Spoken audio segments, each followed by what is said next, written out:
lalo tayong magsuri, mga kababayan. Bakit?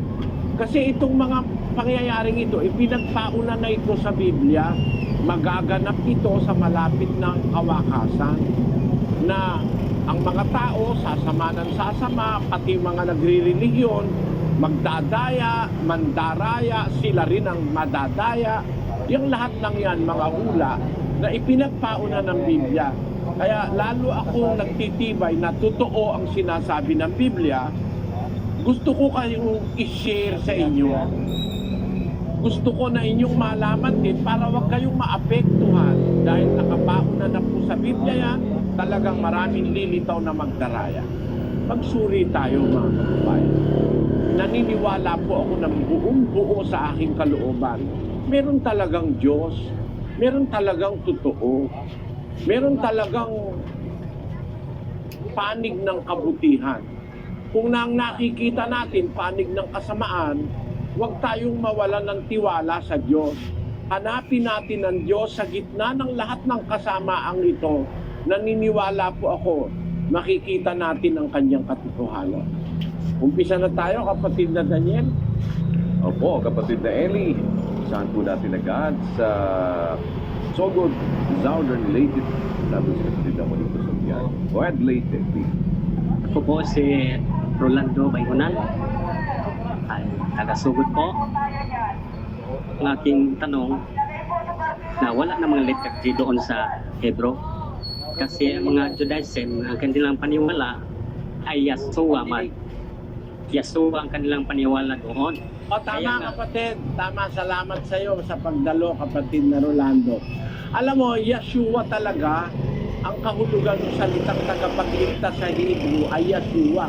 Kaya nga yung assistant ni Moises si Josue, Yahshua yun.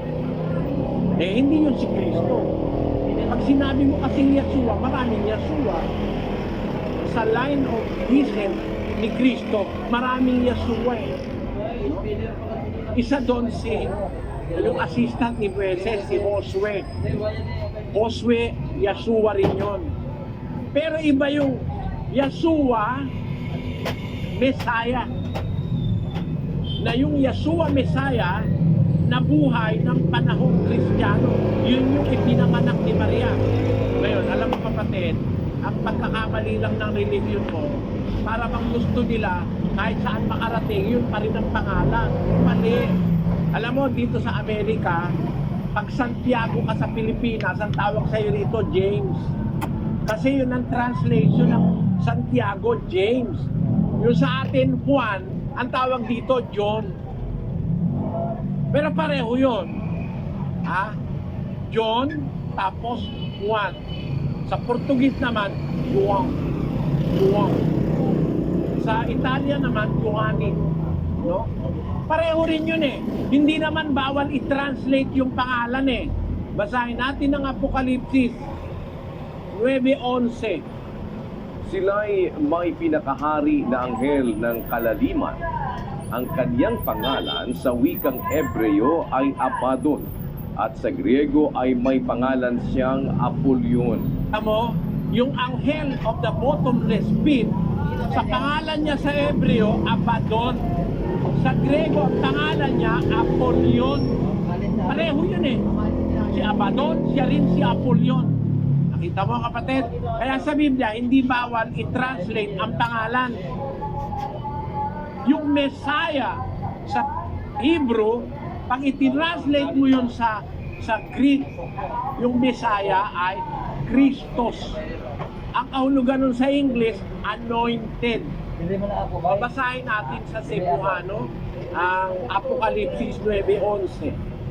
Sa ibabaw nila may usa nga ingon sa hari, ang manulunda sa kahinatman nga dili matugkan, nga ang iyang ngal sa Hebrehanon Abaddon o sa Grisyahanon Apollon. Ang iyang ngalan sa Hebrehanon Abaddon ug sa Grisyahanon Apollyon. Paano ngayon? Bawal ba yan? Sa English, Jesus. Sa Portuguese, Jesus. Sa Kastila, Jesus. Sa Tagalog, Jesus. Pero mali ron. Hindi naman lahat ng sumusulat sa Biblia mga Ebreo. Alam mo ba kapatid na ang sumulat ng Lucas hindi Ebreo? Si Lucas kasi ay Grego. Ang sinusulatan niya si Teopilo. Si Teopilo, Grego rin. Napakamali naman para kay Lucas, sumulat siya sa Ebreo, ay susulatan niya ay Grego. Maintindihan ba siya nun? Hindi siya maintindihan nun. Alam mo, sa Biblia, hindi bawal mag-translate, kapatid. Tignan mo, miski mga apostol, nagta-translate.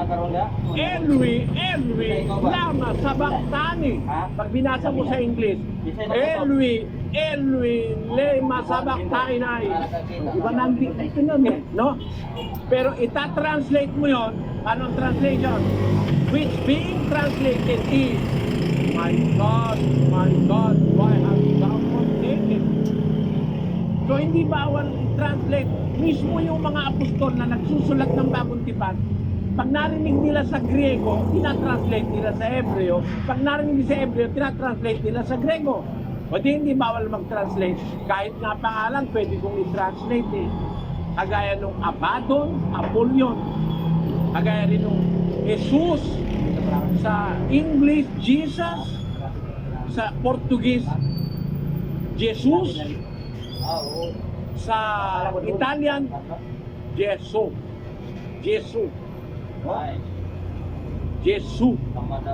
Il Nazareno. Il Re de Judes. Ay, yan naman na nasa Italian.